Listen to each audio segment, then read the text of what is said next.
Padayon gihapon kita makasinati og bugnaw nga panahon gumikan usab sa hanging amihan. Alang sa dugang weather update aniya si Ned Salitrero, weather specialist sa Pag-asa Visayas. Maayong hapon sa tanan, mao kini ang kahimtang sa atong panahon.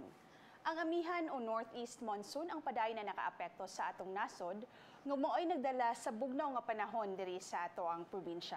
Ug ganihang kadlawon, nakarecord kita og 22.9 degrees Celsius nga mao'y ikaduhang pinakabugnaw nga nantala nato karong tuiga. Samtang diri sa may southern portion sa Mindanao, apektado sila sa trough sa low pressure area nga naa sa gawas sa Philippine Area of Responsibility ug wala kita ga-expect nga mahimo ni siyang usa ka bagyo. Layo ra kini og posible kaning mahili sa mga mosunod na adlaw. Para sa kahimtang sa atong hangin ug kadagatan, kusog na paghuro sa hangin nagagikan sa amihan ng silangan ang magpasulabi sa silangang bahin sa Visayas ug ang kadagatan kusog usab ang pagbalod. Ug karong panahon na naka-gale warning lang gihapon ang Eastern Samar.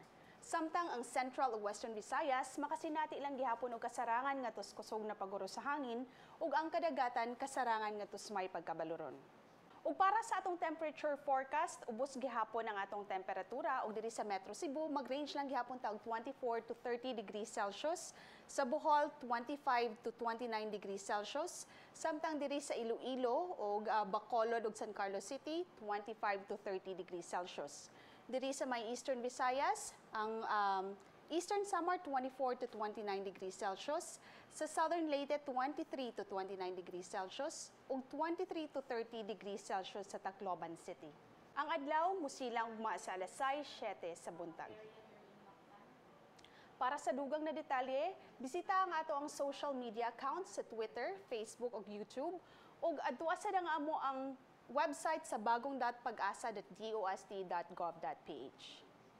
Dinhi na lang kutob, gikan diri sa Pag-asa Visayas DOST sa Mactan ug alang sa balitang bisdak, kini si Ned Salitrero, daghang salamat.